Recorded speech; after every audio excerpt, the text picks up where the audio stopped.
जय जय रघुवीर समर्थ। मना वासना वासुदेवी वसुदे, मना कामना कामसंगी नसोदे,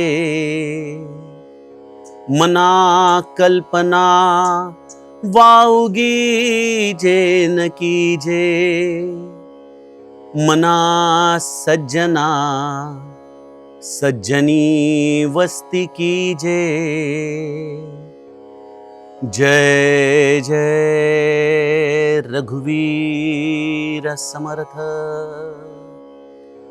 श्रोता वक्ता श्री राम समर्थ। जय जय रघुवीर समर्थ। श्रीराम आपल्या सर्वांच्या हृदयस्थ वसणाऱ्या आत्मारामास साष्टांग प्रणिपात करून मनोबोध एक अंतरयात्रा हा श्री समर्थ रामदास स्वामी विरचित मनाच्या श्लोकांचा जो आपण अभ्यास करत आहोत। सज्जन हो, आज आपण त्यातील श्लोक क्रमांक 128 याचं चिंतन पाहणार आहोत। समर्थांनी गेल्या श्लोकामध्ये या रामसुखाची संकल्पना आपल्याला समजावून सांगितली। समर्थ माऊली म्हणते, जगी धन्य तो राम सुखे निवाला। जगामध्ये तोच खऱ्या अर्थाने धन्य आहे जो या रामसुखामध्ये समाधान पावला, शांत झाला, निवाला। खरोखर मानवी मनाला अत्यंत सौख्य देणारी ही स्थिती आहे आणि ती स्थिती प्रदान करण्याचं प्रधान कार्य, प्रधान जबाबदारी जर कोणाची असेल ना, तर ती मानवी मनाकडे आहे। मानवी मनच या रामसुखाच्या दिशेने एकदा प्रेरित झालं की सज्जनो, मनुष्याला श्रेयस मार्ग सापडतो। बघा, आजच्या काळामध्ये जर हे आणखीन सोप्या शब्दात सांगायला जावं तर आज साधनांची मुबलकता आमच्या घराघरामध्ये प्रत्येकाकडे आहे। प्रत्येकाला राहायला चांगलं घर आहे, गाडी घोडा आहे, प्रत्येकाकडे हातामध्ये अगदी आवडता मोबाईल आहे, टीव्हीवरती उत्तम कार्यक्रम आहेत, सगळं काही मुबलक आहे, रेलचेल आहे, खाण्यापिण्याच्या सोयी मुबलक झालेल्या आहेत। परंतु एक गोष्ट आपल्या लक्षात येते का की जेवढ्या जेवढ्या या सुखसोयी वाढत चाललेल्या आहेत तेवढा तेवढा मनाची अस्थिरता, चंचलता देखील वाढत चाललेली आहे। कधी कधी आम्ही गमतीने लोकांना म्हणतो, काय हो, मनोबोधाचा कार्यक्रम बघता का यूट्यूबवर? बघतो दादा, पण एवढं 20 मिनिटं नाही बघणं होत। म्हणजे मानवी मनाचा स्पॅन हा 20 मिनिटं देखील एखाद्या गोष्टीवरती केंद्रित करता येणं त्याला अशक्य होत चाललंय। काही सोशल मीडियाची जी मंडळी ओळखीची आहेत ते सांगतात की रील अगदी 30 सेकंदापेक्षा जरी जास्त असेल तरी लोक त्याला बघत नाहीत, कारण मानवी मनाचा स्पॅन, अटेन्शन, त्याची चंचलता, या सगळ्या गोष्टींमुळे मनुष्य हा कुठल्याच एका भावनेमध्ये स्थिर राहू शकत नाही। आणि इथं तर समर्थ म्हणतायत की राम रूपामध्ये बुडून जा, या देह भावनेला उडवून लावा। मानवी मनाला ही चंचलता हाच खऱ्या अर्थाने असलेला फार मोठा त्रास आहे आणि त्यामुळं या सुखापर्यंत तो जातो, कदाचित एखादा थेंबुटा तो घेईल देखील, परंतु त्या मनाला तिथं स्थिरावता येणं हे फार अवघड आहे। काय करावं या मनाला स्थिर करण्यासाठी, या रामसुखाचा नित्य त्याला आस्वाद घेण्यासाठी, प्रवृत्त करण्यासाठी? आपल्या हातामध्ये तर सज्जनो एकच गोष्ट आहे। बघा, मनाला वटणीवर आणण्यासाठी त्याला दरडावणं, त्याला रागवणं हा एक मार्ग असू शकतो, ज्याला पूज्य बाबा सप्रेशन म्हणायचे। पण सप्रेशन याबद्दल बोलताना पूज्य बाबा हे देखील म्हणायचे की मनाला दाबून, मारून, मुटकून काही काळ आपण त्याला संयमित करू शकतो, परंतु एक ना एक दिवस या सगळ्या भावनांचा विस्फोट झाल्याशिवाय राहत नाही। मग दुसरा मार्ग आहे सब्लिमेशन, म्हणजे त्याला चॅनलाइज करायचं वेगळ्या पद्धतीने। जसं आपण एखाद्या द्वाड मुलाला समजावून सांगतो त्या पद्धतीने मनाला देखील आपण हळूवारपणे समजावून सांगावं, त्याच्या भावनांना वळवावं। आणि संतांनी आयुष्यभर मानवी मनावरती या सब्लिमेशनचा, अर्थातच या मनाचा प्रवाह बदलण्याचाच प्रयत्न त्यांनी आयुष्यभर केला. आज समर्थ माऊली देखील या मनाला समजावताना जणू काही त्या मनाला प्रार्थना करतायत, त्या मनाला एक प्रकारे विनवणी करतायत की अरे मना, हे एवढं गोड सुख आता मिळालंय, आता या सुखाला सोडून जायचं कुठं. एक फार सुंदर आमच्या ओस्मान मीरचं भजन आहे, जाऊ कहा तजी चरण तुम्हारे. अर्थात गोस्वामी तुलसीदासांनी विनय पत्रिकेमध्ये हे शब्द लिहिलेले आहेत, ज्यामध्ये मी तुझ्या चरणाला सोडून आता जाऊ कुठं, जाऊ कहा तजी चरण तुम्हारे. सजनो, या राम सुखाला देखील मन एकदा का त्याचा स्पर्श करून पुन्हा मागं फिरलं ना, की ते धन्यता इतक्या जवळ जाऊन देखील आम्ही सोडून आल्यामुळं आम्ही फार मोठा साठा आपल्या जीवनामधून घालवून बसू शकतो. जसं एखाद्या संपन्न बापाचा मुलगा भिकारी व्हावा, तसं मला वाटतं संतांना याचं दुःख वाटतं. कारण संत हेच आम्हाला या रामसुखाची दिशा दाखवू शकतात. संत हेच आमच्या मनाला समजावू शकतात. संत हेच आमच्या मनामध्ये खरं असलेलं शल्य समजू शकतात. म्हणून या संतांनी या मनाला सज्जन समजून समोर बसवून त्याला प्रार्थना केलेली आहे. काय प्रार्थना केली आहे समर्थांनी? मना वासना वासुदेवी वसोदे. हे मना, तुला चंचल करणारी वासनाच आहे ना, ती वासना तुझ्या अंतरंगामध्ये राहते ना. मग हे मना, त्या वासनेला सांग की आता जर तुला काही इच्छा करायचीच असेल तर त्या वासुदेवाच्या चरणांच्या जवळ हे मना या वासनेला राहायला सांग. बघा, ही वासना आम्हाला निरंतर वेगवेगळ्या विषयांकडे घेऊन जात असते. पण जसं त्याला एकदा एखाद्या गोष्टीची अत्यंतिक आवड लागली, जसं जगद्गुरु तुकाराम महाराज म्हणतात, लाचावले मन लागलीसे गोडी, ते जीव सोडी न आता. एकदा का त्या मनाला ती गोडी लागली की तो जीव काही केल्या त्याला सोडत नाही. तसं या मनाला ते प्रार्थना करतात, मना वासना वासुदेवी वसोदे. आणि मनाच्या अंतरंगामध्ये वसणारा तो काम आहे ना, त्या कामदेवाला देखील या मनाच्या द्वारे समर्थ प्रार्थना करतात, मना कामना काम संगी नसोदे. हा काम अत्यंत चतुर आहे. आपण बघितलं ना, किती मोठ्या मोठ्या संतांना या कामाने फसवलेलं आहे. विश्वामित्रांपासून रामचरित मानसमध्ये देवर्षी नारदांपर्यंत अनेक जण या कामाच्या अधीन जाऊन कसे नागवले गेले. ही कामनाच जर या कामदेवाला सोडून गेली तर सज्जनो, जीव हा स्वाभाविकपणे वासुदेवाच्या चरणांजवळ राहू शकतो. बघा, कामना याचा अर्थ भोग आहे, सुख आहे. भगवंताच्या सुखामध्ये आम्हाला रममाण व्हायचंय. पण जीवाचं कसं होतं, भगवंतापासून मिळणाऱ्या सुखाकडं त्याला रममाण व्हायला आवडतं. म्हणजे कसं, जसं सामान्य जीव देवाकडे जाऊन प्रार्थना करतो, माझा प्रपंच सुखाचा होऊ दे, माझं हे सुखाचं होऊ दे, माझं ते सुखाचं होऊ दे. अरे पण आमचे वेण्णा स्वामी म्हणतात, तोची एक सुखधाम. तुम्ही सुखाच्या धामामध्ये जाऊन सुखाच्या धामाला सोडून सुखाची अभिलाषा काय करताय? पण आम्ही ती करतो कारण आमचं मन त्या वासुदेवाच्या चरणी राहत नाही. ते वासुदेवाच्या चरणी राहण्यासाठी या कामनेलाच पूर्णविराम मिळाला पाहिजे. या कामनेला कळालं पाहिजे की अरे, आपण सुखधामामध्ये जाऊन पुनश्च एकदा सुखाची अपेक्षा करतोय. खरोखर आपल्यासारखं अज्ञानी ते कोण असावं? आणि कसल्या कल्पना करतोय सुखाच्या? किती किरकोळ कल्पना. जसं एखाद्या राजाकडे जावं आणि काहीतरी घोंगडं मागून घ्यावं, तशी आमची अवस्था आहे. तो प्रभू रामचंद्र प्रत्यक्ष चक्रवर्ती सम्राट, या ब्रह्मांडाचा नायक, अधिपती, त्या ब्रह्मांडामध्ये आमचं स्थान एखाद्या वाळूच्या कणापेक्षा देखील छोटं आहे. अशा ब्रह्मांडाच्या नायकाची भेट घ्यावी आणि आपल्या प्रपंचाच्या 4 गोष्टी मागून घ्याव्यात, यापेक्षा अज्ञान ते काय असावं? पण आम्हा या सगळ्या मंडळींना या कल्पनाच त्रास देतात. कारण आम्ही ज्या सुखाच्या कल्पना केल्या आहेत त्या सुखाच्या कल्पनाच मुळी वावग्या आहेत. म्हणून समर्थ म्हणतात, मना कल्पना वावगीचे न कीजे. वावगी याचा अर्थ अकारण, वावगी याचा अर्थ निरर्थक. अशा कल्पना त्या भगवंताच्या पुढे करू नयेत. त्यापेक्षा त्या सुखधामालाच आपण लिप्त होऊन जावं. आणि शेवटी समर्थ म्हणतात, मना सज्जना सज्जनी वस्ती कीजे. हे मना, तू सज्जन आहेस ना, तर तू सज्जन असल्यामुळं तू देखील सज्जनाच्या चरणी निरंतर वास कर. 4 मागणी समर्थांनी मागितलेली आहे. काय वागणे आपण पुन्हा एकदा विचार करू. वासना वासुदेवाच्या चरणी, कामना कामदेवापासून विपरीत, कल्पना वाऊगी नसणं आणि मना सज्जना सज्जनी वस्ती की जय.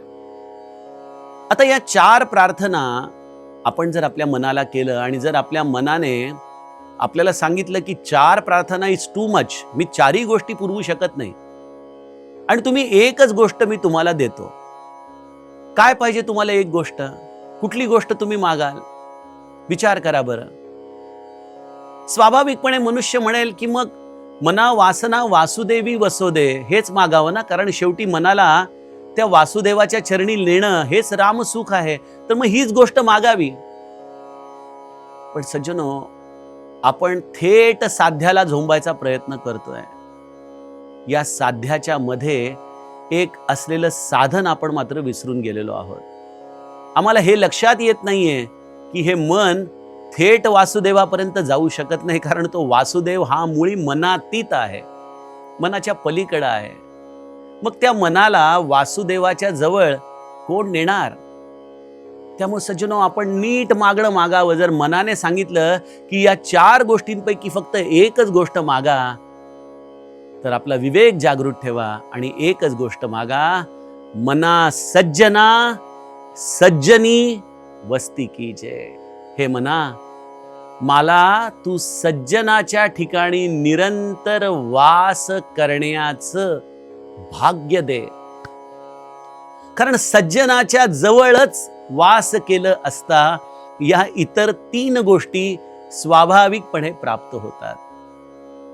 बघा, आपण जिथं वास करतो, ज्या लोकांच्या सहवासामध्ये राहतो, आपल्या मनाची धारणा, आपल्या मनाच्या वृत्ती या स्वाभाविकपणे त्या व्यक्तीच्या अनुषंगाने घडत असतात.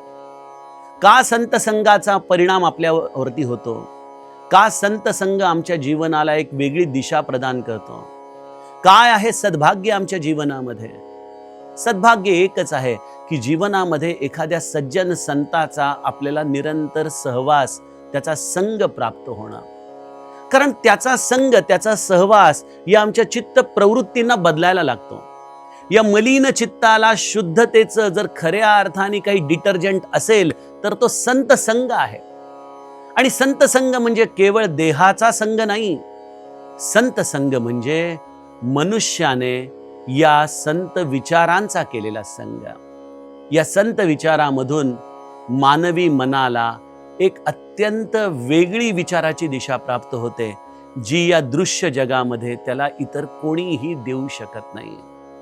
संत सहवासामध्ये निरंतर भगवत चर्चा चालते, भगवत गुण संकीर्तन चालतं, रामनामाचा महिमा संत गात असतात. संत हे निरंतर निरपेक्ष भावनेने तुम्हाला तुमच्या जीवनाचं कल्याण कशामध्ये सामावलेलं आहे हे सांगत असतात. आणि इथं मी एक फार महत्वाचा शब्द वापरलाय, निरपेक्ष भावनेने. त्यांना अपेक्षा काही नाही.